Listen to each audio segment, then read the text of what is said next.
며느리는 평소에도 가족의 건강을 누구보다 중요하게 여기는 사람이었다. 특히 시어머니에 대한 마음은 각별하여 한겨울에도 병원 동행을 마다하지 않았고 병원비가 부담스러워질 때마다 자신의 지출을 줄이면서까지 시어머니를 우선시하였다. 그러던 중 시어머니가 오래된 치아 통증을 호소하게 되었다. 진료 결과는 임플란트가 필요하다는 판단이었다.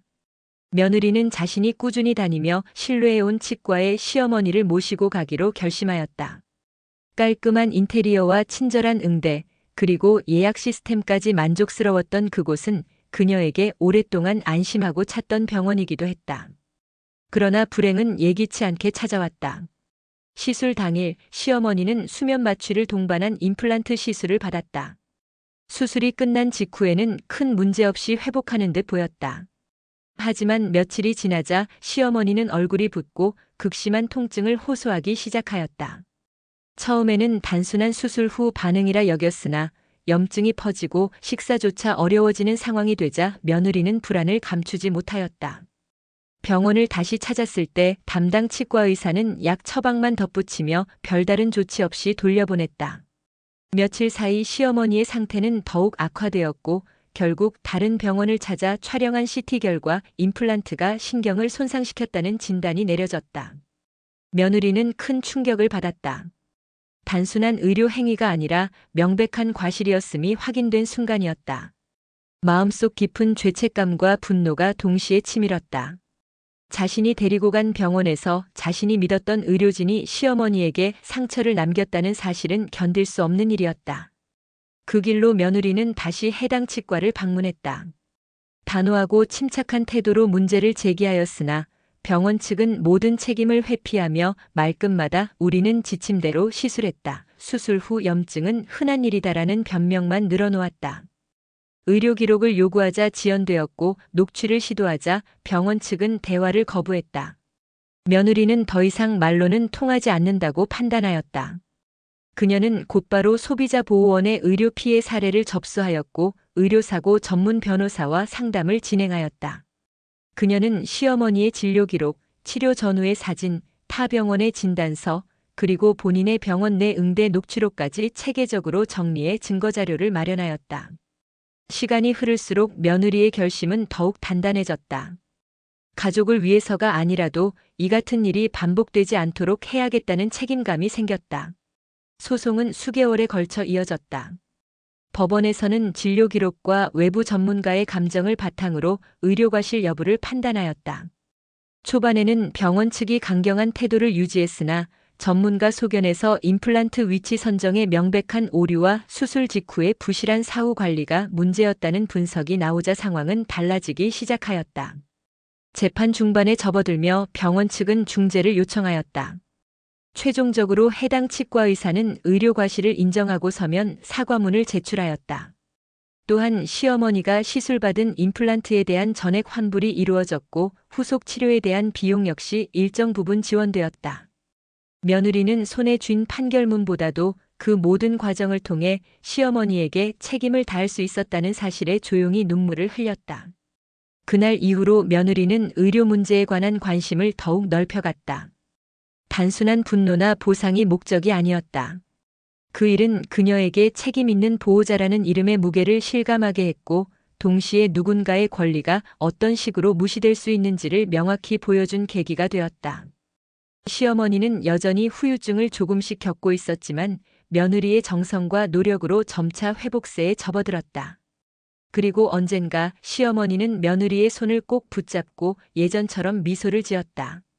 그것은 고통 속에서도 함께 싸워준 이에게 보내는 가장 깊은 감사의 표현이었다. 그날 이후 며느리는 시어머니의 회복을 위해 가능한 모든 노력을 기울였다. 단순히 병원 치료에만 의존하지 않고 건강식단을 손수 준비하고 정기적으로 항염증 물리치료가 가능한 한방병원에도 함께 다녔다. 시어머니는 초기에 의기소침해져 외출조차 꺼렸으나 며느리의 지극한 정성에 조금씩 마음을 열기 시작했다. 매일 아침 따뜻한 죽과 갓 지은 보리차를 대접받으며 시어머니는 몸뿐 아니라 마음의 상처도 치유받고 있었다. 한편 며느리는 치과 사고 이후로 의료제도와 소비자 권리에 대해 깊이 공부하게 되었다. 피해자들이 제대로 된 보상을 받기 어려운 현실을 깨닫고 자신처럼 의료사고를 겪은 사람들의 이야기를 인터넷 커뮤니티에서 읽으며 공감과 분노를 함께 나누었다. 그녀는 어느 순간부터 그런 피해자들에게 대응 방법과 소송 절차를 알려주기 시작하였다. 단순한 위로를 넘어 실질적인 도움을 주기 위해 관련 법률 서적과 사례집을 찾아 밤마다 공부하는 날이 이어졌다. 그 노력은 점차 결실을 맺기 시작했다. 그녀의 도움을 받은 몇몇 피해자들은 소비자원 조정 신청을 통해 병원으로부터 사과를 받아내거나 합의금을 받는 데 성공하였다. 며느리는 그런 소식을 들을 때마다 과거 자신이 느꼈던 무력감이 조금씩 사라지는 것을 느꼈다. 어둡고 무거운 경험을 타인의 빛이 되는 방향으로 전환시켰다는 사실이 그녀에게 묵직한 위안을 안겨주었다. 시어머니 역시 점차 안정을 되찾았다. 몸의 염증은 시간이 흐르며 호전되었고 마음의 상처도 며느리의 변함없는 배려 속에 잦아들었다. 계절이 바뀌고 한 해의 끝자락이 다가올 무렵 시어머니는 며느리에게 자신의 통장 일부를 내밀었다. 손주 교육비에 보태라며 건넨 돈이었다. 며느리는 그 순간 깊은 감정의 파도를 느꼈다. 그것은 단순한 감사의 표시가 아니라 며느리를 진정한 가족으로 인정한다는 침묵의 선언이었다. 그날 밤 며느리는 다 쓰고 남은 소송 기록 파일을 하나하나 정리하며 조용히 눈을 감았다. 모든 것을 되돌릴 수는 없지만 함께 견딘 시간만큼은 영원히 사라지지 않음을 믿고 있었다. 그것이 인간관계의 본질이며 불의와 고통에 맞선 사람만이 얻을 수 있는 내면의 강인함이었다. 그녀는 여전히 매일의 삶 속에서 가족을 돌보고 있었고 어쩌면 그 사실만으로도 충분한 구원이었다. 시어머니의 치료가 마무리되고 몸 상태가 안정을 되찾기 시작한 후 며느리는 긴장 속에서 버텨온 시간을 되돌아보게 되었다. 의료사고라는 충격적인 사건은 단지 신체적인 고통을 넘어 사람과 사람 사이의 신뢰, 책임, 도리라는 더 깊은 층위를 건드린 일이었다. 며느리는 한때 자신이 선택한 병원이 시어머니에게 상처를 입힌 사실에 깊은 죄책감을 느꼈고 그로 인해 자책과 불면의 시간을 보내기도 하였다. 그러나 시간이 지나면서 그녀는 그 모든 일이 헛되지 않았음을 확신하게 되었다. 의료기관과의 분쟁, 법적 절차 그리고 시어머니의 회복에 이르기까지 하나하나의 과정은 그 누구도 대신해 줄 수 없는 삶의 응전이자 증명이었다. 고된 싸움이었지만 그 속에서 며느리는 자신이 얼마나 단단한 사람인지 처음으로 실감할 수 있었다. 더 이상 누구에게 의지하는 존재가 아니라 누군가를 지켜낼 수 있는 존재로 성장했다는 자각은 그녀의 삶의 궤도를 완전히 바꾸어 놓았다. 시어머니 역시 며느리의 변화를 곁에서 조용히 지켜보았다. 예전에는 조심스러운 사이였던 며느리와 시어머니의 관계도 서서히 달라졌다. 말수는 많지 않았지만 그 눈빛과 행동 속에서 서로에 대한 존중과 신뢰가 자연스럽게 드러났다. 시어머니는 이제 병원 동행을 요청하는 대신 며느리의 일정과 건강을 먼저 챙기려 했다. 며느리는 그런 시어머니의 배려에 매번 가슴이 뭉클해졌다. 그것은 단순한 감정의 교류가 아니라 고난을 함께 이겨낸 사람들만이 공유할 수 있는 깊은 유대였다. 계절이 바뀌어 봄이 오자 며느리는 시어머니와 함께 근교로 짧은 여행을 떠나기로 하였다. 도심에서 조금 벗어난 산책길과 작은 사찰을 중심으로 한 조용한 일정이었다. 꽃이 피고 나무가 연두빛으로 물드는 풍경 속에서 두 사람은 말없이 걷기만 했다. 하지만 그 침묵은 결코 어색하지 않았다. 그것은 상처를 겪고도 서로를 원망하지 않았던 사람들이 주고받는 가장 깊은 위로이자 이해였다. 그날 밤 시어머니는 며느리 몰래 작은 메모를 남겼다. 내용은 짧았으나 그 안에는 그녀가 전하고 싶은 진심이 모두 담겨 있었다. 그간 표현하지 못했던 고마움, 며느리를 딸처럼 생각하게 된 과정, 그리고 앞으로는 서로에게 기대며 살아가자는 다짐이었다.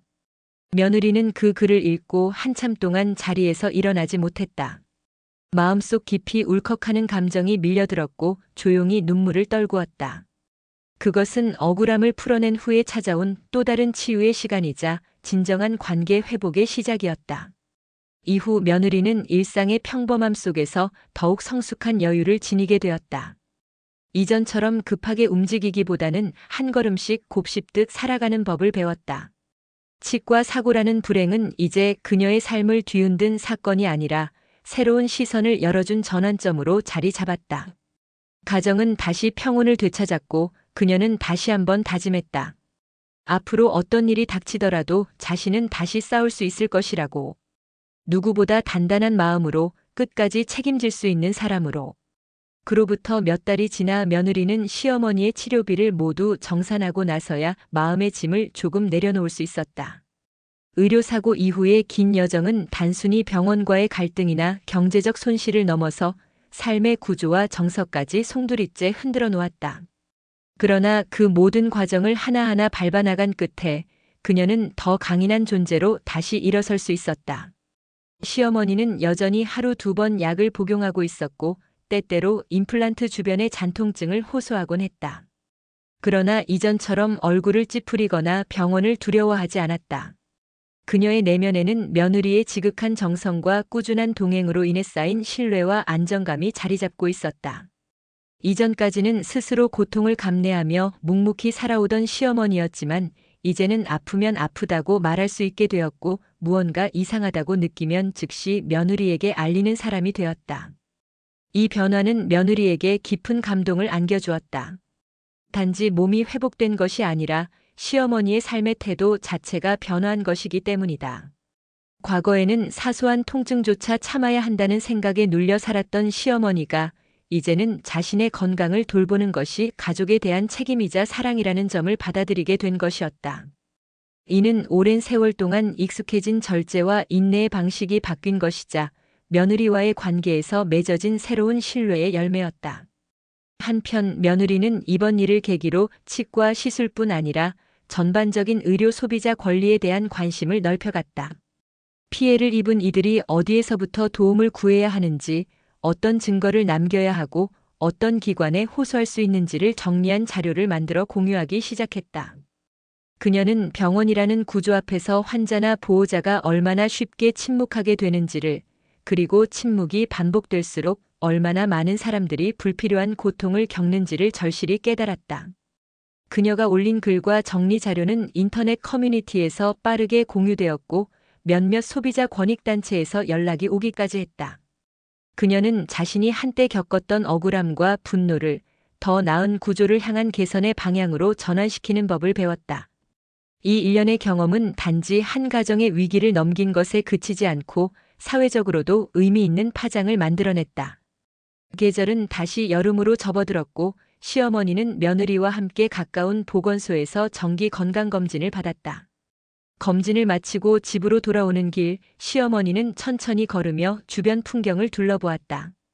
며느리는 그 곁을 조용히 걸으며 언젠가 시어머니가 전한 한마디를 떠올렸다. 너 아니었으면 이 고비 못 넘겼다. 그 말은 어떤 위로보다 더 묵직하고 어떤 보상보다 더 값진 것이었다. 그날 밤 며느리는 집안 곳곳을 정리하며 조용히 미소 지었다. 삶은 여전히 예측할 수 없는 방향으로 흘러가고 또다시 시련이 찾아올지도 모른다. 그러나 이번 일을 겪으며 그녀는 깨달았다. 자신이 지켜야 할 사람이 있고 그 사람을 위해 행동하고 끝까지 책임질 수 있다면 어떤 어려움도 결국은 지나간다는 사실을. 그리고 그 모든 경험은 곧 사랑이라는 이름으로 삶의 단단한 기둥이 된다는 진리를. 며느리는 의료사고 이후의 삶을 결코 이전과 같은 일상으로 되돌릴 수 없다는 것을 시간이 흐를수록 더욱 깊이 실감하게 되었다. 단순한 사고가 아니었다. 그것은 사람 사이의 관계, 사회와 제도, 책임과 무책임 사이에 선명히 드러난 경계였고 그 안에서 그녀는 오직 사랑과 의무라는 이름 아래 홀로 길을 걸어야 했다. 누구도 대신 나서주지 않았고 누구도 그녀의 분노와 두려움을 대신 짊어져주지 않았다.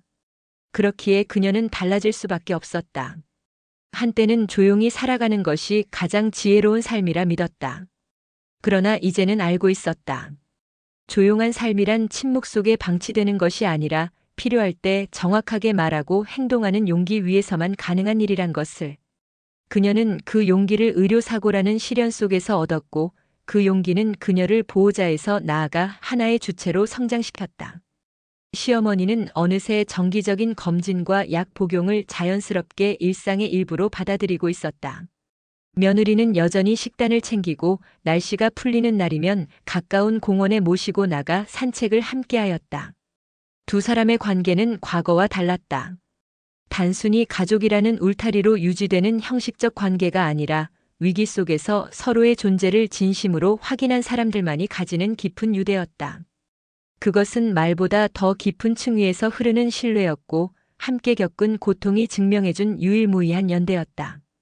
어느 날 며느리는 지역 보건소에서 열리는 의료 소비자 권익 보호 강연에 참석하였다. 강연 내용은 그동안 그녀가 겪었던 일들과 너무도 닮아 있었다. 수많은 피해자들이 목소리를 내지 못하고 고통 속에 침묵해왔다는 사실, 그리고 그 침묵이 반복될수록 병원은 책임에서 멀어지고 환자는 외로워진다는 구조적 현실.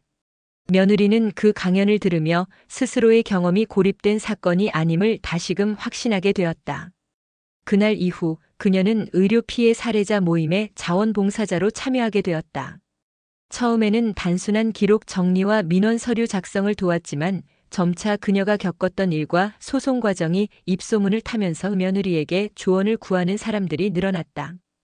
그녀는 자신이 했던 실수, 부족했던 준비, 그리고 그럼에도 끝까지 포기하지 않았던 과정을 담담히 전했다.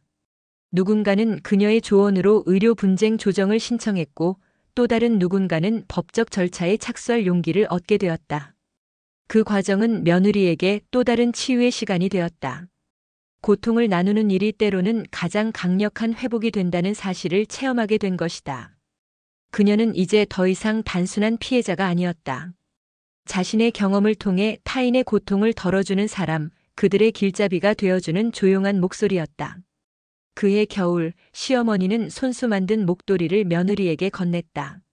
무채색의 실로 촘촘하게 짠 그 목도리에는 말로 다 하지 못한 감사와 정이 담겨 있었다. 며느리는 그 목도리를 목에 감은 채 창밖으로 내리는 눈을 바라보았다. 눈송이 하나하나가 조용히 쌓이듯 자신과 시어머니 사이에도 말없이 쌓인 시간과 사랑이 있었다. 그것은 그 어떤 불행도 지워낼 수 없는 단단한 유산이었다. 삶은 다시 흐르고 있었다. 고통의 그림자는 여전히 남아 있었지만 그 위에 덧대어진 연대와 이해는 그림자마저도 따뜻하게 품어주고 있었다. 며느리는 이제 알고 있었다. 사람은 고통을 피해서 단단해지는 것이 아니라 그 고통을 정면으로 바라보고 걸어내는 과정에서 진정한 강인함을 얻는다는 것을. 그리고 그 강인함은 결국 사랑의 또 다른 이름이라는 것을. 그 이듬해 봄 시어머니의 건강은 이전보다 눈에 띄게 호전되었다. 날씨가 따뜻해지고 햇살이 부드럽게 창가를 적실 무렵 그녀는 이따금씩 정원으로 나가 화분에 물을 주고 작은 허브를 돌보는 여유까지 되찾게 되었다. 예전 같았으면 상상하기 어려운 일이었다. 의료사고 이후 한동안 시어머니는 식사조차 제대로 하지 못하고 밤마다 고통에 뒤척이기 일쑤였으며 사람을 만나는 것도 꺼려했다. 그러나 지금 그녀는 일상을 천천히, 그러나 분명히 회복해 나가고 있었다. 그 모습을 곁에서 지켜보는 며느리의 마음은 말로 다 표현할 수 없는 깊은 감정으로 가득했다. 때로는 뿌듯함이었고 때로는 지난날의 상처가 떠올라 아릿한 울림이 되기도 했다. 하지만 무엇보다 강하게 남은 것은 끝까지 포기하지 않으면 결국 삶은 다시 제자리를 찾는다는 확신이었다. 그 확신은 단지 정신적인 안도감을 넘어 며느리 자신의 삶의 태도를 바꾸어 놓았다. 사건 이전에 그녀는 주어진 일을 성실히 해내는 것이 곧 최선이라고 믿었다. 하지만 그 믿음은 부당함과 마주한 순간 아무런 무기가 되어주지 못했다. 오히려 자신이 믿고 의지하던 것들이 너무 쉽게 무너져 내리는 현실 앞에서 그녀는 무력함과 분노에 사로잡혔다. 그러한 절망 속에서 시작된 싸움은 단지 의료기관과의 법적 분쟁이 아니라 정의와 침묵 사이에서 어떤 선택을 할 것인가에 대한 근본적인 물음과 마주하는 과정이었다. 그리고 며느리는 주저하지 않고 그 물음에 응답했다. 이제 그녀의 삶은 이전과는 다른 방향으로 천천히 나아가고 있었다. 병원 소비자 권익 활동을 이어가며 그녀는 지역 커뮤니티에서 정기적으로 열리는 공청회나 간담회에도 참석하였다. 거기서 만난 사람들은 하나같이 비슷한 상처를 지닌 이들이었고 그들 역시 어떤 형태로든 목소리를 잃어버린 사람들이었다. 며느리는 자신이 그들에게 힘이 될 수 있다는 사실만으로도 큰 위로를 받았다. 이는 그 자체로 새로운 사명이었으며 무심히 흘러가던 일상이 의미를 되찾는 순간이기도 했다. 가족들도 그런 변화를 조용히 지켜보았다. 남편은 예전보다 더 자주 아내의 말을 경청하였고, 자녀들은 그런 어머니의 모습 속에서 단단함과 따뜻함을 동시에 배워갔다. 가정은 불행을 딛고 새로운 균형을 되찾아갔으며, 그 중심에는 묵묵히 걸어온 며느리의 걸음이 있었다. 어느 늦봄 오후 시어머니는 며느리에게 손수 만든 반찬을 건넸다. 직접 담근 봄나물 무침과 된장국은 단지 음식이 아니라 마음 그 자체였다. 그 안에는 감사와 미안함, 그리고 다시 함께 살아갈 수 있음에 대한 깊은 감정이 담겨 있었다. 며느리는 식탁 앞에 앉아 그 음식을 받아들며 조용히 고개를 숙였다. 그 순간 두 사람 사이를 오가던 모든 언어는 침묵 속에서도 분명하게 존재했다. 서로를 잃지 않으려 했던 마음, 그 마음이 만들어낸 서사, 그리고 그 서사가 다시 새로운 삶을 이어가게 만든다는 사실. 이제 며느리는 알고 있었다. 어떤 시련도 인간의 본질을 완전히 무너뜨릴 수는 없으며, 사랑과 책임이 있는 한 그 어떤 어둠도 빛을 이길 수는 없다는 것을. 그리고 삶의 가장 큰 가치란 쓰러진 자리를 정리하고 다시 일어서는 그 과정에 있음을. 그녀는 더 이상 과거를 두려워하지 않았고, 앞으로 다가올 날들에 대해 불안해하지도 않았다. 모든 것은 지나가고 남는 것은 그 속에서 흔들리지 않고 지켜낸 관계와 믿음뿐이라는 진실을 그녀는 몸으로 살아낸 사람이었기 때문이다.